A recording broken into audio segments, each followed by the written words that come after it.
Muy buenas noches, señores y señores. Bienvenidos al desarrollo de la clase correspondientes a la materia de ciencias naturales. Un gusto poder compartir con ustedes el desarrollo de las actividades en esta primera semana de la unidad número 2. Bienvenidos. Buenas noches, licenciado. Licenciado, buenas noches. Buenas noches, licenciado. Buenas noches, licenciado.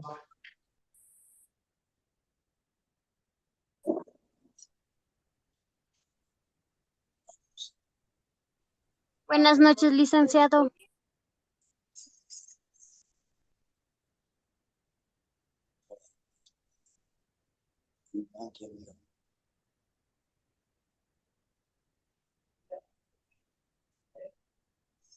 Buenas noches, dice. ¿Cómo está? Muy buenas noches. Buenas noches a cada uno de ustedes. Un gusto poder escucharles a cada uno de ustedes a través de este medio de comunicación. Bienvenidos al desarrollo de la clase correspondientes a la materia de ciencias naturales. Bienvenidos a esta nueva actividad que estamos iniciando a partir de este momento. Habíamos estado hablando anteriormente sobre los ecosistemas y los biomas, y habíamos estado hablando un poco de de las pirámides tróficas, las cadenas alimenticias y otras actividades más. Dentro de esta clase nosotros vamos a ver el flujo de energía en los ecosistemas, que es parte también de todo este proceso. Los productores obtenían la materia del suelo, el agua y el aire mediante la fotosíntesis, proceso a través del cual la planta obtiene su propio alimento. Al ser comidos por un consumidor, parte de esta materia se incorpora al cuerpo de este último organismo. De este modo, la materia pasa de un nivel trófico a otro. La actividad de los descomponedores permite que la materia que circula por las cadenas tróficas regresen al medio. Posteriormente será utilizado de nuevo por los productores. ¿Qué es lo que pasa, por ejemplo, cuando de pronto, qué sé yo, por aves circunstancias, algún animalito, alguna cosa murió? ¿Qué es lo que pasa? Simplemente regresa, obviamente se descompone, empieza a descomponerse todos sus tejidos y obviamente regresa ¿a qué? Regresa al suelo, ¿no es cierto? Entonces, dentro de estas características, hablando desde el punto de vista de las ciencias naturales, regresa a el nivel de los productores, que son los vegetales. La transferencia de la materia en el nivel trófico o de un nivel trófico a otro no es absoluta, ya que parte de ella retorna al medio a través de la respiración o también de la excreción. Por otro lado, el flujo de energía consiste en la circulación de energía desde que es captada por los productores hasta que llega a los niveles tróficos más altos, así como su progresiva liberación al ambiente. Gran parte de la energía de los seres vivos se disipa en el ambiente en forma de calor, trabajo que generan los mismos organismos.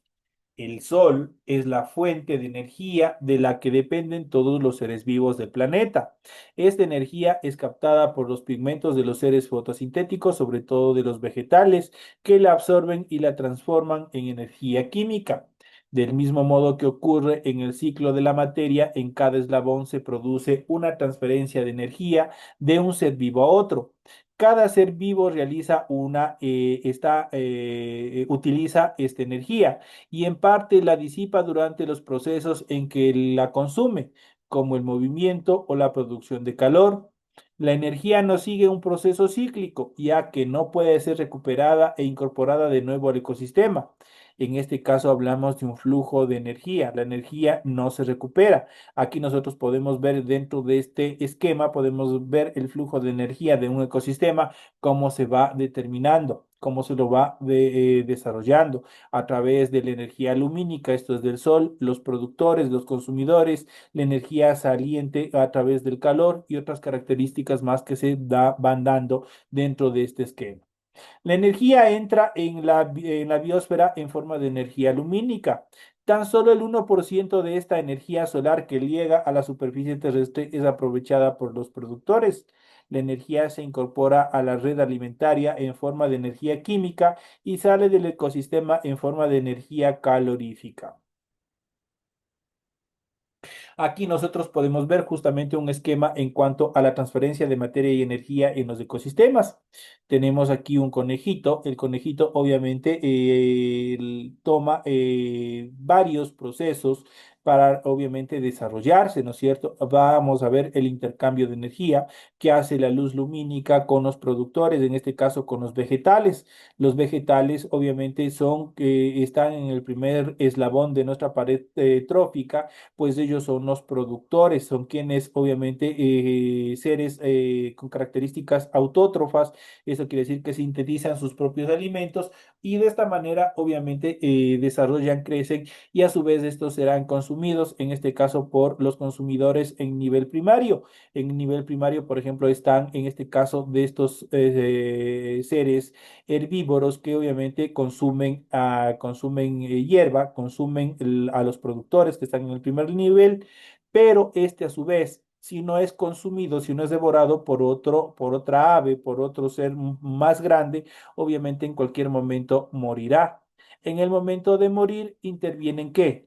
Intervienen bacterias, intervienen mohos, intervienen levaduras que van a descomponer, que van a desintegrar toda su estructura y obviamente lo van a transformar en sales y minerales que regresarán obviamente ¿a quién? Regresarán a los productores primarios a través de la utilización de la luz, del sol, todo eso y del oxígeno. Obviamente las bacterias, los mohos y las levaduras obviamente generarán una descomposición de todo el organismo y generará esta simbiosis que es el intercambio de materia, obviamente que regresa hacia los productores, en este caso hacia los vegetales. En este esquema nosotros podemos observar cómo obviamente se desarrolla todo este proceso cíclico que se va desarrollando. Los ciclos biogeoquímicos de los ecosistemas, el ciclo de los nutrientes desde el biótopo hasta la biocenosis y viceversa tiene lugar en los ciclos biogeoquímicos debido a la vida, perdón, vida, geo, obviamente tierra, son ciclos activados directa o indirectamente por la energía solar.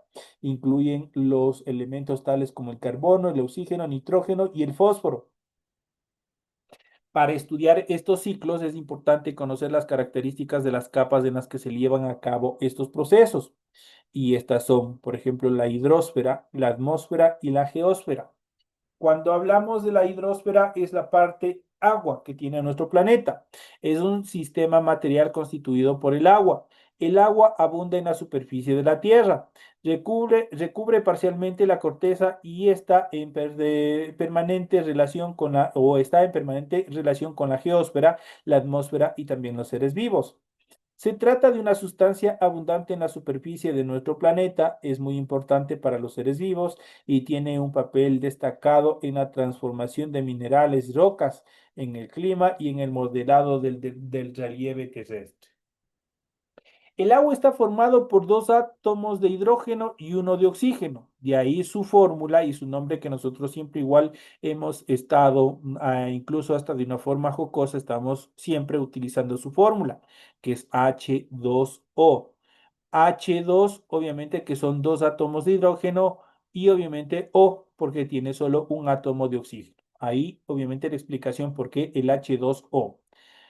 Dentro de la clasificación de la hidrosfera que tenemos, nosotros tenemos diferentes tipos de niveles. Por ejemplo, tenemos aguas oceánicas, tenemos aguas continentales, tenemos aguas subterráneas y otras características más. Pero vamos a ver, las primeras son las aguas oceánicas, constituyen el 97% de la hidrosfera y son las aguas de los océanos y de los mares.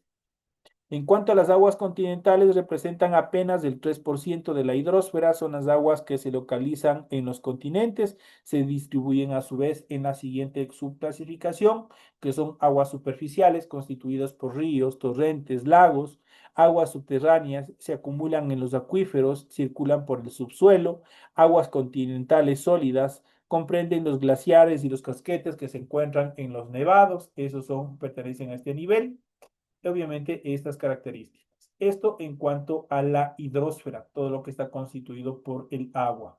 Pasamos a la siguiente, que es la atmósfera. El siguiente componente es la atmósfera. Es la capa más externa de la Tierra. Está compuesta por una mezcla de gases denominado aire. El aire que forma la atmósfera es una mezcla de gases que, además, contiene partículas sólidas y líquidas en suspensión. Sus componentes más destacados dentro de la atmósfera son los siguientes.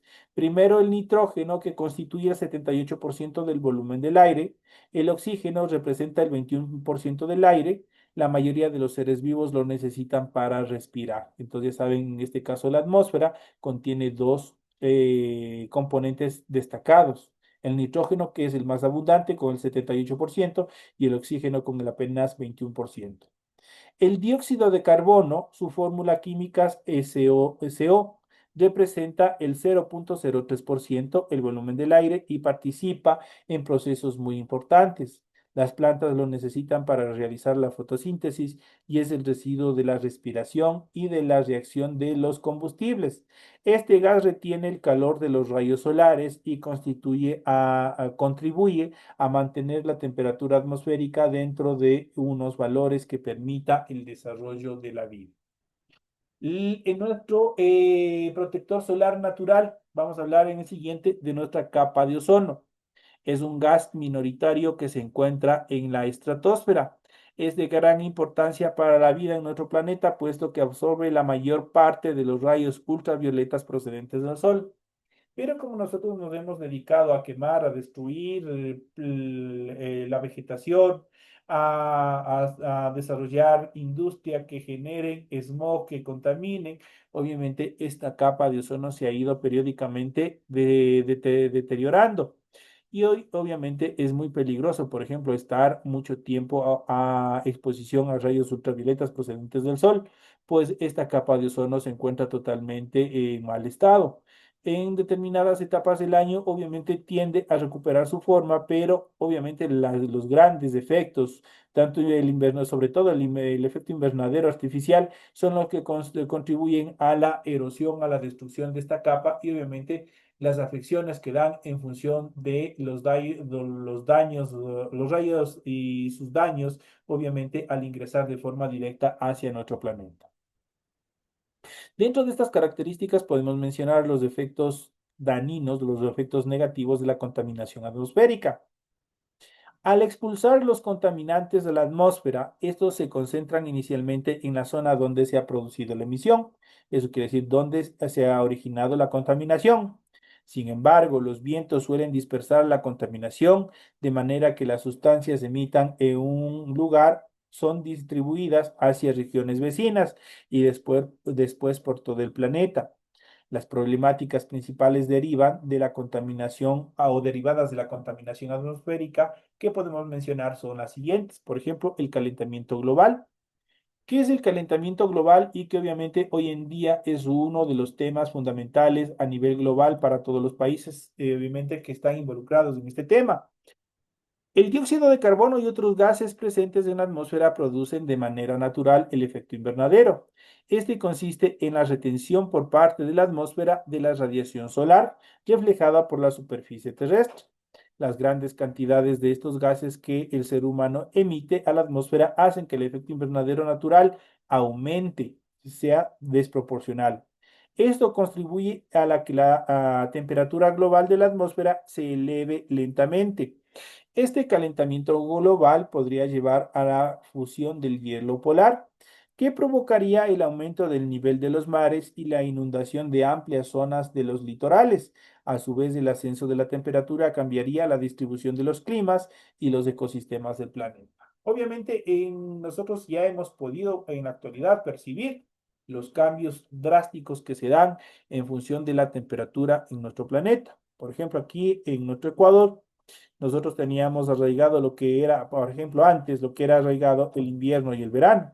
Hoy en día ustedes verán que totalmente eso está desarticulado y hay, obviamente, hay veces que en verano llueve, en invierno pasa siendo sol o viceversa. No hay una determinación exacta cómo estaban determinados antes las estaciones. La destrucción de la capa de ozono, los clorofluorocarbonatos, en sus siglas ESFC, ascienden con facilidad hasta la capa de ozono. Allí reaccionan con el ozono y lo destruyen, de forma que los rayos ultravioletas procedentes del Sol llegan en mayor cantidad hasta la superficie del planeta.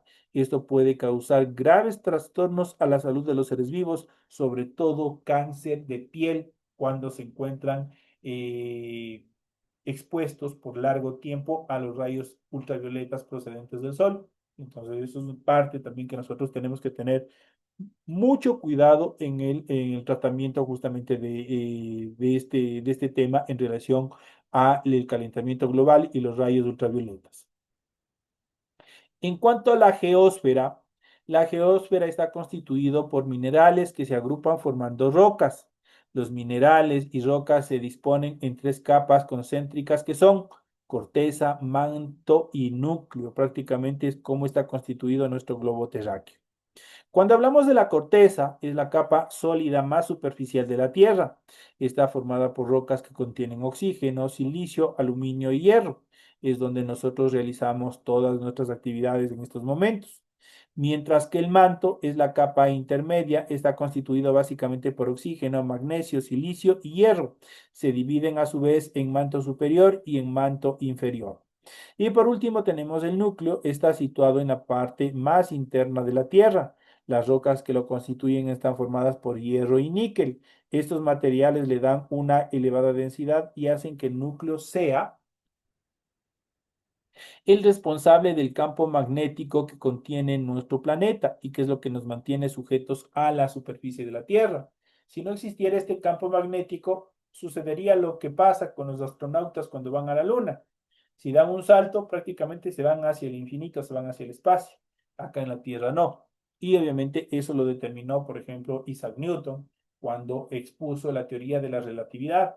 Todo lo que sube debe de bajar y justamente es esta parte la cual se ha hablado y que hablaremos en temas en las siguientes clases, que es el magnetismo terrestre que posee nuestro planeta. La densidad de los materiales y la temperatura a la que las rocas se ven sometidos determinan que tengan un comportamiento plástico y rígido. Esta propiedad hace que se puedan distinguir otras divisiones en el interior de la geósfera según su estructura dinámica y dentro de ellos podemos ver la litosfera. La litosfera es una capa sólida y tiene un comportamiento rígido. Está dividida en grandes fragmentos que constituyen las placas litosféricas, comprenden la corteza oceánica y la continental y los primeros 100 kilómetros del manto superior de nuestro planeta. En cuanto a la astenosfera, es una capa principalmente sólida, aunque también contiene una parte de materiales fundidos que le dan plasticidad. Estos materiales son los responsables de la dinámica de las placas, eso quiere decir de los movimientos tectónicos que se dan en las placas, que son causantes, obviamente, o son responsables de los temblores y los terremotos que nosotros estamos viendo periódicamente en diferentes sectores de nuestra Tierra. En cuanto a la mesósfera, los materiales de esta capa se encuentran en estado sólido, corresponden a una parte del manto superior y otra al manto inferior. La endósfera corresponde a todo el núcleo externo es fluido y tiene un comportamiento plástico, el núcleo interno es sólido y por tanto tiene un comportamiento rígido. Ahí nosotros podemos observar justamente en este gráfico cómo está constituido el modelo geoquímico a la izquierda y el modelo geodinámico a la derecha, cómo están prácticamente constituidos las diferentes capas que nosotros podemos ver de nuestro planeta, cómo está constituido nuestro globo terráqueo. En cuanto a los ciclos biogeoquímicos, vamos a ver cuáles son las siguientes características. Los elementos que forman parte de la materia viva reciben el nombre de bioelementos. Los principales bioelementos son el carbono, el hidrógeno, el oxígeno, el nitrógeno, el fósforo y el azufre, que constituyen el 99% de la materia viva. La reserva de bioelementos en la Tierra es limitada. Un ciclo biogeoquímico se define como el recorrido que sigue un bioelemento en la naturaleza. Es captado del medio ambiente por los seres vivos, pasa de un ser vivo a otro y vuelve otra vez al medio. El equilibrio de estos ciclos es indispensable para el mantenimiento de la vida. Sin embargo, la actividad humana, como es la contaminación, la tala de bosques, la sobreexplotación de recursos, está alterando todos estos ciclos biogeoquímicos. La velocidad a la que se producen los ciclos biogeoquímicos depende de diversos factores, como la vida de las moléculas o el tiempo que necesitan para descomponerse. Los elementos que forman parte del ciclo pueden quedar apartados de él durante largos periodos. Este es el caso del carbón en el petróleo, que se origina a partir de la materia orgánica que quedó suspendida en la litosfera. A continuación describimos los ciclos biogeoquímicos del carbono, del oxígeno y del nitrógeno y el fósforo, elementos fundamentales en la composición de la materia orgánica. El hidrógeno también es un bioelemento fundamental y su circulación en los sistemas está incluida en los ciclos citados anteriormente. Pero vamos a ir viendo organizadamente y vamos a ir viendo la primera etapa que es el ciclo del oxígeno. La reserva fundamental de oxígeno utilizable por los seres vivos está en la atmósfera. Su ciclo está estrechamente vinculado con el carbono, pues el proceso por el cual el carbono es asimilado por las plantas, eso es la fotosíntesis, supone también devolución del oxígeno a la atmósfera, mientras que el proceso de respiración ocasiona el efecto contrario. Otra parte del ciclo natural del oxígeno que tiene un notable interés indirecto para los seres vivos de la superficie de la Tierra es su conversión en ozono.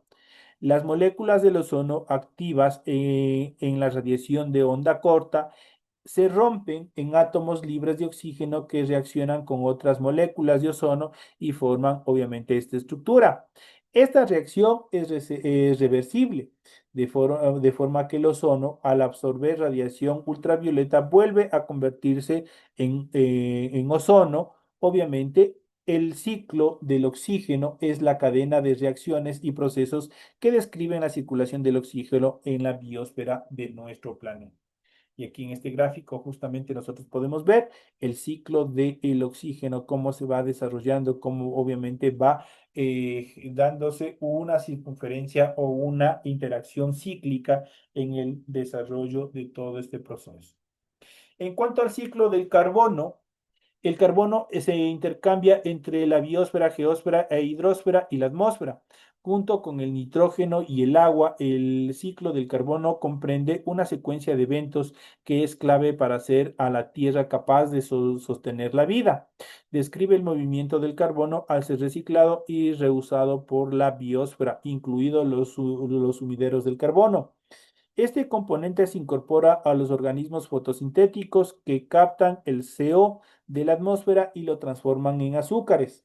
Tanto los organismos autótrofos como los heterótrofos producen dióxido de carbono, en su sigla CO.